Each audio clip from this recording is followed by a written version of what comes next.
هانتم يلا دخلنا عليكم بالله. تخيلوا عندنا شي تظاهرة وانتم كتقولوا قال لكم الركراكي. قلق الركراكي أليس قلق؟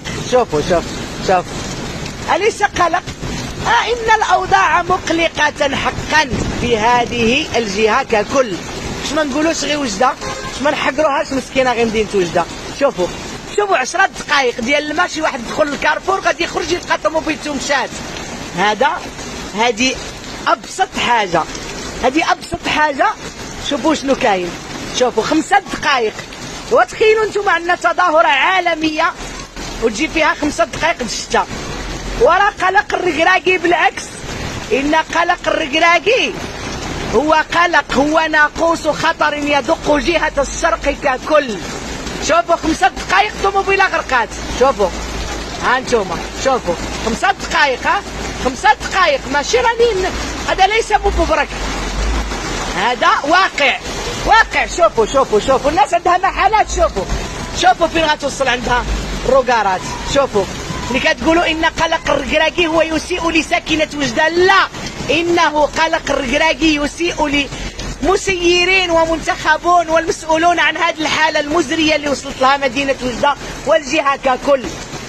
اننا نفتقد كل معايير العيش الكريم، كل العيش الكريم، لا صحة لا مدرسة لا طرقات لا مشاريع لا معامل لا حتى شي حاجة.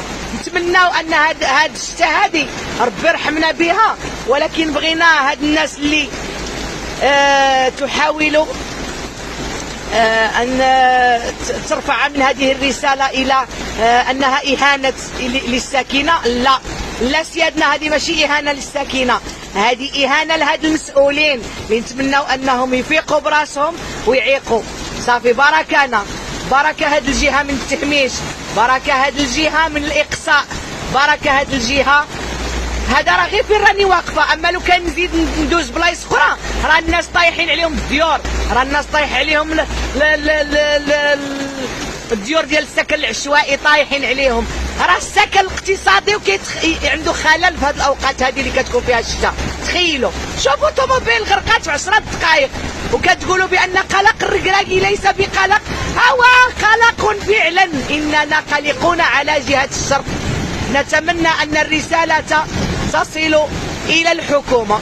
إننا نطالبكم بالنزول، لأننا ما عرفناش شكون المسير في هذه الجهة. من يسير هذه الجهة؟ فينا هي؟ واش هذه الجهة ما عندهاش فلوس؟ هذه الجهة ما كاينش فلوس باش تخدم؟ ما كاينش فلوس باش دار؟ واش الدولة ما قاداش انها تستثمر مشاريع كبيرة بملايير عدة، ملايير كبيرة في هذه الجهة الشرقية؟ ما قاداش الدولة، ما يمكنش. اذا هذه نقدر نقول لك انها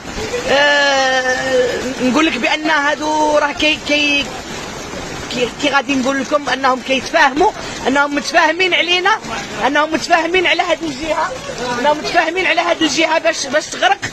ايوا الخريطه المغربيه تضم جهه الشرق، ولكن خريطه التنميه مع الاسف لا تضمنا كساكنه. ونتمناو هذا الشيء يزيد شويه عند الناس المسؤوله.